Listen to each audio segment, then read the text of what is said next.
We are counting down the 8 best matches in the career of Rey Mysterio. Why 8? Because we only have 7 weeks until Sound Off 619 drops on September 29th. And on that episode, I will reveal the top 2 matches. So that's why I kept it to 8 total.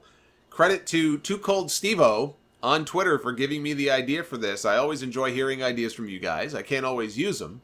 But with 619 coming up and the Summerslam countdown coming to an end, it just seemed to make sense.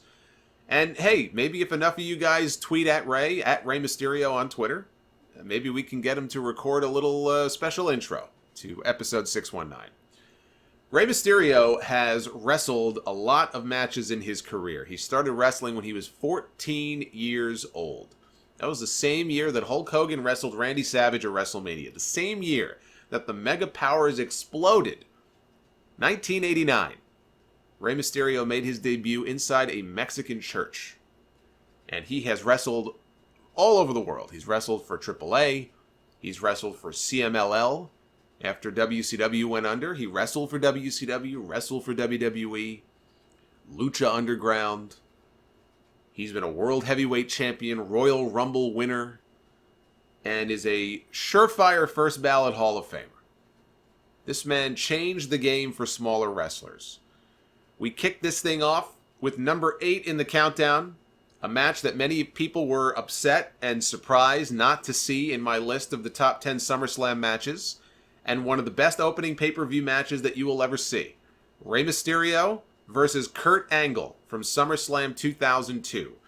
Rey had signed with WWE in June of 2002. This after WCW went under the year before. And Rey had been unmasked. He was wrestling for a while without his mask on. And he came to WWE, and Vince McMahon wanted the mask back on him. Probably he saw all the money that he can make from merch and selling masks. But it ain't that easy, because the mask is a very sacred thing in Mexico. It's a big deal to be unmasked and to reveal yourself. And if you lose your mask, you can't just start wearing it again.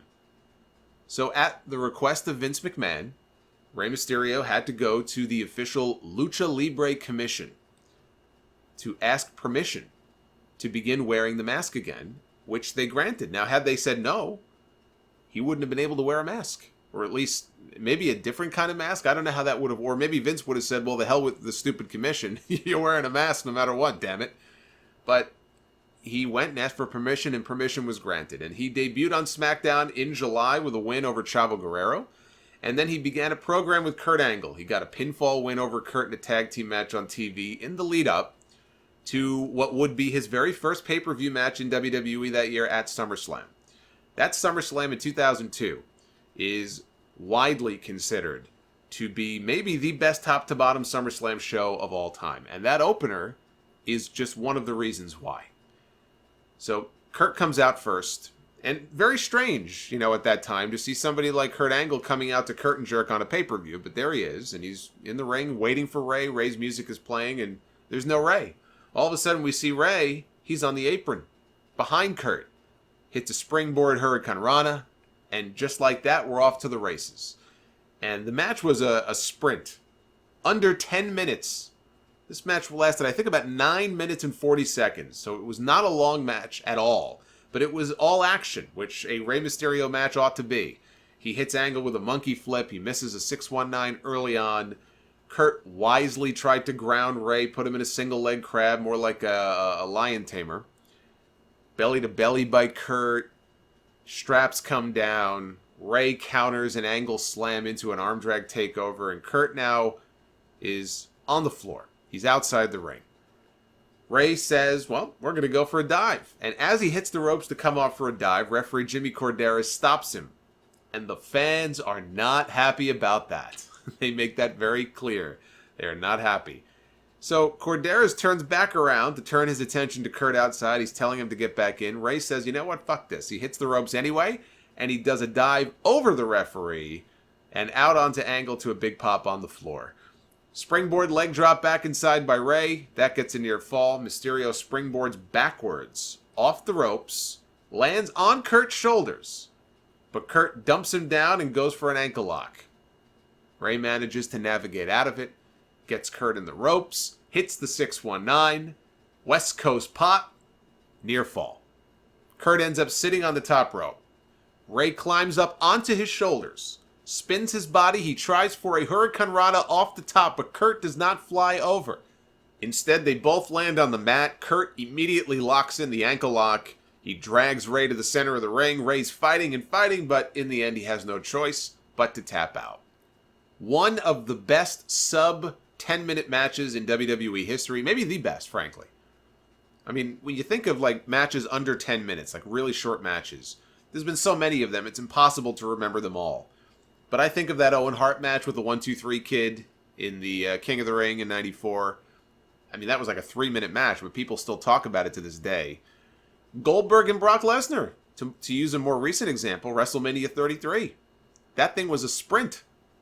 From the opening bell, it went 6 minutes, which is long for a Goldberg, even a Lesnar match, but especially a Goldberg match. And I thought that was a great match. That was exactly the kind of match those two guys should have had.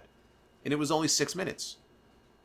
But I would say this match here is probably the best when I think of the, all the sub 10-minute matches in WWE history and on pay-per-view. If this isn't number one, then it's got to be, it's near number one if it isn't number one. Now, the following month, the two of them had a rematch on SmackDown. Kurt won that match as well. He hit an angle slam off the top rope. That was the same show. If you want to go back on the network and watch it, September 12, 2002, where before the match, Kurt cuts a promo on Rey and says, "You're a boy in a man's world, and he's a man who loves to play with boys." And everybody laughs, so he tries again, and he just keeps digging and digging and digging the hole deeper. It was a funny promo that I suspect some people today wouldn't find so funny, or at least enough people who would probably make a stink about it, but, back then people didn't get so offended by every little thing. It was a fun promo, and the two of them had great chemistry in the ring. Kurt was an absolute machine back then, and although he may have lost, hanging with a heavyweight like Kurt Angle did good for Rey Mysterio, and it established, because he had only debuted in July. So he was in there with Kurt right out of the gate. It's not like he was wrestling cruiserweights. And it established that he wasn't just a cruiserweight. He could hang with the top stars in the company.